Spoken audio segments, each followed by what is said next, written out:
ಊರಿನ ಕತೆ ಇದು. ಪಟ್ನಾ ಎಂಬ ಊರಲ್ಲಿ ಒಂದು ಅದ್ಭುತ ಘಟನೆ ನಡೆದಿತ್ತು. ಒಬ್ಬ ಬಡವ ರೈತ ಇದ್ದ. ಅವನ ಬಳಿ ಒಂದು ಎಮ್ಮೆ ಇತ್ತು. ಅದರ ಹೆಸರು ಬೋಲು. ಬೋಲು ಸಾಧಾರಣ ಎಮ್ಮೆ ಆಗಿರ್ಲಿಲ್ಲ, ವಿಶೇಷ ಎಮ್ಮೆ ಆಗಿತ್ತು. ಅದ್ರಲ್ಲಿ ಜಾದುವಾದ ಗುಣಗಳು ತುಂಬಾ ತುಂಬಿತ್ತು. ಜನರು ಹೇಳ್ತಾ ಇದ್ರು ಬೋಲುನ ಹಾಲ್ ಕುಡಿದ್ರೆ ಮನಸ್ಸಿನ ಇಚ್ಛೆಗಳೆಲ್ಲ ಪೂರ್ತಿಯಾಗ್ತಿತ್ತು ಅಂತ. ಆದ್ರೆ ಈ ಮಾತನ್ನ ಯಾರು ನಂಬ್ತಾನೆ ಇರ್ಲಿಲ್ಲ. ಇಲ್ಲಿ ಕೇಳೋ ಕಿಶಾನ್, ಹೇಳೋ ರಾಮು, ನಾನ್ ಕೇಳ್ಪಟ್ಟೆ ನಿಂಗೆ ಆದಷ್ಟು ಬೇಗ ಮದ್ವೆ ಆಗತ್ತಂತೆ. ಹೂ ಕಣೋ, ಆಗತ್ತೆ. ನಮ್ಮಮ್ಮ ಬಲವಂತ ಮಾಡ್ತಿದಾರೆ. ಅಜ್ಜಿ ಆರೋಗ್ಯ ಬೇರೆ ಸರಿ ಇಲ್ವಲ್ಲ. ಅವ್ರು ಹೇಳ್ತಿದಾರೆ ನೀನು ಆದಷ್ಟು ಬೇಗ ಮದ್ವೆ ಮಾಡ್ಕೋ, ಅವ್ರಿಗೆ ಮೊಮ್ಮಗನ್ ಮುಖ ತೋರ್ಸು ಅಂತ. ಅಯ್ಯೋ ಅಷ್ಟೇನೇನಾ? ಲೋ, ಅಷ್ಟೇ ಅಲ್ಲ ಕಣೋ, ಮೊಮ್ಮಗನ್ ತೋರ್ಸ್ಬೇಕು ಅಂದ್ರೆ ನಾನು ಮದ್ವೆ ಆಗ್ಬೇಕು. ಮತ್ತೆ ಮದ್ವೆ ಆಗೋದಕ್ಕೆ ಹುಡುಗಿ ಕೂಡ ಸಿಗ್ಬೇಕಲ್ವಾ? ಅಯ್ಯೋ ಮಗ, ಇದೆಲ್ಲ ಸಣ್ಣ ವಿಷಯ ಕಣೋ. ನಿನ್ ಸಮಸ್ಯೆಗೆ ಪರಿಹಾರ ಸಿಕ್ಬಿಡ್ತು. ಹೇಗೆ? ಹೀಗೆ, ಇವಳು ನನ್ನ ಗೆಳತಿ ಬೋಲು. ಒಂದ್ಸಲ ನೀನು ಇದ್ರ ಹಾಲ್ ಕುಡಿ, ಆಮೇಲೆ ನೋಡು ನಿನ್ನ ಎಲ್ಲ ಇಚ್ಛೆಗಳು ಪೂರ್ತಿ ಆಗತ್ತೆ. ಏನಂದೆ ನೀನು? ನಾನೇನಾದ್ರೂ ಹಾಲ್ ಕುಡಿದ್ರೆ ನನ್ನ ಇಚ್ಛೆಗಳೆಲ್ಲ ಪೂರ್ತಿ ಆಗತ್ತಾ? ನನ್ನ ಮದ್ವೆನೂ ಆಗುತ್ತಾ? ಹೂ ಕಣೋ. ಏ ಹೋಗಲ್ಲೋ ಹುಚ್ಚ, ಬಂದ್ಬಿಟ್ಟ ದೊಡ್ಡದಾಗೆ ಎಮ್ಮೆ ಹಾಲು ಕುಡಿಸ್ಬಿಟ್ಟು ಮದುವೆ ಮಾಡ್ಸೋದಕ್ಕೆ. ಬಗ ಇಲ್ಲಿಂದ. ಇವರ ಪರಿಸ್ಥಿತಿ ಹೇಗಿತ್ತು ಅಂದ್ರೆ ಇವಾಗ ನೋಡಿದ್ರಲ್ವಾ, ಈ ರೀತಿಯಾಗಿ ಇವರ ಪರಿಸ್ಥಿತಿ ಇತ್ತು. ಆದ್ರೂ ಕೂಡ ರಾಮು ಅವನ ಹಠ ಬಿಡ್ಲಿಲ್ಲ. ಅವನಿಗೆ ಗೊತ್ತಿತ್ತು ಬೋಲು ಚಮತ್ಕಾರಳು ಅಂತ, ಅವಳ ಹತ್ರ ಅದ್ಭುತ ಶಕ್ತಿ ಇದೆ ಅಂತ. ಸ್ವಲ್ಪ ದಿನದ ನಂತರ ಪಟ್ನಾದಲ್ಲಿ ಒಂದು ಜಾತ್ರೆಯನ್ನ ಆಯೋಜಿಸಲಾಗಿತ್ತು. ಅಲ್ಲಿಗೆ ರಾಮು ಅವನ ಚಮತ್ಕಾರಿ ಬೋಲುನೊಂದಿಗೆ ಹೋಗ್ತಾನೆ. ಆಗ ಜನರು ಆ ಬೋಲುನ ಜಾದೂ ಶಕ್ತಿ ಬಗ್ಗೆ ತಿಳ್ಕೊಳ್ಳಿ ಅಂತ. ನೋಡು ಬೋಲು, ಕೊನೆಗೂ ನಾವು ಈ ದೊಡ್ಡ ಜಾತ್ರೆಗೆ ಬಂದ್ವಿ. ನೋಡ್ತಾ ಇರೋ, ನಾವಿವತ್ತು ಏನ್ ಮಾಡೋಣ ಅಂತಂದ್ರೆ, ಇವತ್ತು ನಿನ್ನ ಅದ್ಭುತ ಶಕ್ತಿಯನ್ನ ಪ್ರದರ್ಶನ ಮಾಡೋಣ. ಮತ್ತೆ ನೀನು ಎಲ್ಲರಿಗೂ ಜನಪ್ರಿಯನಾಗ್ತೀಯಾ. ಬಾ, ನಾವು ಹೋಗೋಣ. ರಾಮು ತನ್ನ ಬೋಲಳ ಜೊತೆ ಸ್ಟೇಜ್ ಮೇಲ್ ಹೋಗಿ ನಿಂತ್ಕೊಂಡ. ಎಲ್ಲಾ ಜನರು ಅವರು ಸ್ಟೇಜ್ ಮೇಲ್ ಇರೋದನ್ನ ನೋಡಿ ಆಶ್ಚರ್ಯರಾದ್ರು. ಕೆಲವರು ಅವರ ತಾಕತ್ತನ್ನು ನೋಡಿ ಸ್ತಬ್ಧರಾದರು. ಬೋಲುವಿನ ಹೊಳೆಯುತ್ತಾ ಇರುವಂತಹ ಕಪ್ಪು ಬಣ್ಣವನ್ನ ನೋಡಿ ಜನ ಮಂತ್ರಮುಗ್ಧರಾದರು.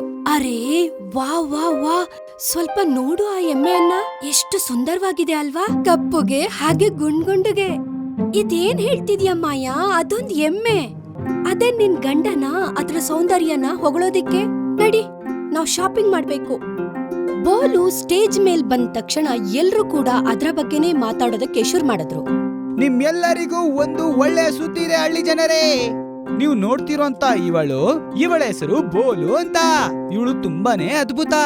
ಇವಳ ಒಳಗೆ ಜಾದೂ ಶಕ್ತಿಗಳಿದಾವೆ. ನಿಮ್ಮ ಎಲ್ಲ ಇಚ್ಛೆಗಳನ್ನು ಪೂರ್ತಿ ಮಾಡುತ್ತೆ. ಆದ್ರೆ ಇವಳಿಗೊಂದು ಷರತ್ತಿದೆ. ಮೊದಲನೇದು, ನೀವು ಇದರ ಹಾಲ್ ಕುಡಿಬೇಕು. ಇನ್ನೊಂದನೇದು, ನಿಮ್ಮ ಇಚ್ಛೆಗಳು ಪೂರ್ತಿ ಆಗತ್ತೆ. ಹಾಗಂತ ನೀವು ತುಂಬಾ ಅತಿ ಆಸೆ ಪಡಕ್ ಹೋಗ್ಬೇಡಿ, ಅರ್ಥ ಆಯ್ತಾ? ಆ ಗುಂಪಲ್ ನಿಂತಿದ್ದ ಒಬ್ಬ ರೈತ ಮಾತಾಡೋದಕ್ಕೆ ಶುರು ಮಾಡ್ದ. ಇಲ್ಲಿ ನೋಡಿ, ಈ ರಾಮು ಮತ್ತೆ ಇಲ್ಲಿ ಬಂದ್ಬಿಟ್ಟ. ಅಯ್ಯ ರಾಮು, ಇದೇನ್ ತಮಾಷೆ ಮಾಡ್ತಿದ್ಯಾ ನೀನು? ಅಯ್ಯೋ ನೀನ್ ಸುಮ್ನಿರಪ್ಪ, ನೀನು ನನ್ ಮಾತ್ ಕೇಳಲಿಲ್ಲ. ಈಗ ನೋಡ್ತಿರೋ ಹೇಗ್ ಗೊತ್ತಾಡ್ತೀಯ ಅಂತ ನೀನು. ನಾನ್ ನಿಮ್ಮೆಲ್ರಿಗೂ ಒಂದು ಅವಕಾಶ ಕೊಡ್ತೀನಿ. ಯಾರಾದ್ರೂ ಇದೀರಾ ಮುಂದೆ ಬಂದು ಪರೀಕ್ಷೆ ಮಾಡೋದಕ್ಕೆ? ಗುಂಪಲ್ಲಿದ್ದ ಒಬ್ಬ ವ್ಯಕ್ತಿ ಮುಂದೆ ಬರ್ತಾನೆ. ಅವನ ಹೆಸರು ಮಹೇಶ್.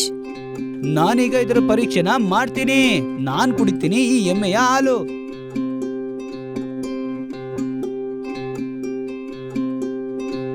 ವಾವ್ ಮಹೇಶ್ ಬಾಬು, ನೀವಂತೂ ಇದರ ಪೂರ್ತಿ ಗ್ಲಾಸನ್ನೇ ಖಾಲಿ ಮಾಡ್ಬಿಟ್ರಿ.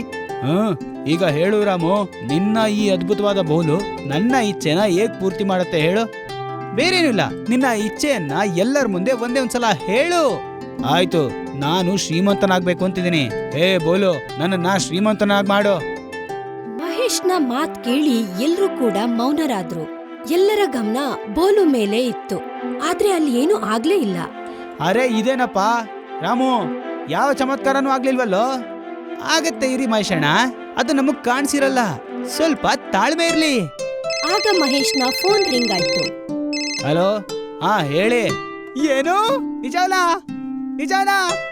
ಹೇಳ್ತಾ ಇದ್ದೀರಾ? ಮಹೇಶ್ ಅಚಾನಕ್ ಆಗಿ ಜೋರಾಗಿ ಮಾತಾಡೋದಕ್ಕೆ ಶುರು ಮಾಡ್ದ. ಅರೆ ನಾನು ಶ್ರೀಮಂತನಾಗ್ಬಿಟ್ಟೆ. ನನಗೆ ಈಗ ತಾನೇ ಲಾಟ್ರಿ ಆಫೀಸಿಂದ ಕಾಲ್ ಬಂತು ಗುರು. ಅವ್ರು ಹೇಳಿದ್ರು ಹೋದ್ವಾರ ನಾನ್ ತಗೊಂಡಿರುವಂತ ಟಿಕೆಟ್ ಅದಿವತ್ತು ಲಾಟ್ರಿ ಹೊಡಿತಂತೆ. ನಾನ್ ಶ್ರೀಮಂತನಾಗ್ಬಿಟ್ಟೆ. ವಾ ಬೋಲು, ನೀನ್ ನಿಜಕ್ಕೂ ಚಮತ್ಕಾರಿ ಗೊತ್ತಾ? ಧನ್ಯವಾದ ಬೋಲು, ಧನ್ಯವಾದ. ಇದಂತೂ ಅದ್ಭುತನೇ ಆಗೋಗಿತ್ತು. ಹಳ್ಳಿ ಜನರ ಎದುರಿಗೆ ಏನ್ ನಡೀತೋ ಅದಂತೂ ನಂಬೋದಿಕ್ಕೆ ಆಗ್ತಾ ಇರ್ಲಿಲ್ಲ. ಸ್ವಲ್ಪ ಹೊತ್ತಾದ್ಮೇಲೆ ರಾಮು ಮತ್ತೆ ಬೋಲುವಿನ ಮುಂದೆ ಜನಗಳ ಉದ್ದ ಲೈನ್ ಶುರು ಆಯ್ತು. ತುಂಬಾ ಜನ ಬೋಲುವಿನ ಹಾಲ್ ಕುಡ್ದು ಅವ್ರವ್ರ ಇಚ್ಛೆಗಳನ್ನ ಪೂರ್ತಿ ಮಾಡ್ಕೊಂಡ್ರು. ರಾಮು, ಓಯ್ ರಾಮು. ಅರೆ ಕಿಶನ್, ನೀನೇನಿಲ್ಲಿ? ಅದೇನಿಲ್ಲಪ್ಪ, ನೀನಂತೂ ಅದ್ಭುತನೇ ಮಾಡ್ಬಿಟ್ಟೆ. ನಿನ್ನ ಈ ಬೋಲುವಿನ ಹಾಲನ್ನ ಕುಡ್ದು ನನ್ನ ಮದ್ವೆ ಕೂಡ ಆಯ್ತು. ಆದಷ್ಟು ಬೇಗ ನಮ್ಮ ಮನೆಗೊಬ್ಬ ಮುದ್ದು ಕೃಷ್ಣ ಬರ್ತಾ ಇದ್ದಾನೆ.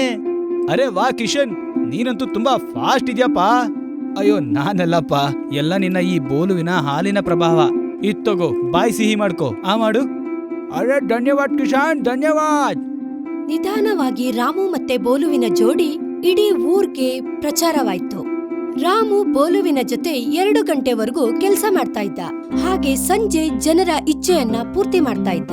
ಜನರು ಹೇಳ್ತಾ ಇದ್ರು ಬೋಲುವಿನ ಹಾಲ್ ಕುಡೀರಿ, ಚಮತ್ಕಾರ ಆಗುತ್ತೆ ಅಂತ. ಆದ್ರೆ ಒಂದು ದಿನ ಈ ವಿಷಯ ಆ ಹಳ್ಳಿಯ ಸರಪಂಚರವರೆಗೂ ಹೋಯ್ತು. ಅವರು ಅದೇ ಸಂಜೆ ರಾಮುವಿನ ಮನೆಗ್ ಬಂದು ಬೋಲುವಿನ ಖರೀದಿ ಬಗ್ಗೆ ಮಾತಾಡಿದ್ರು.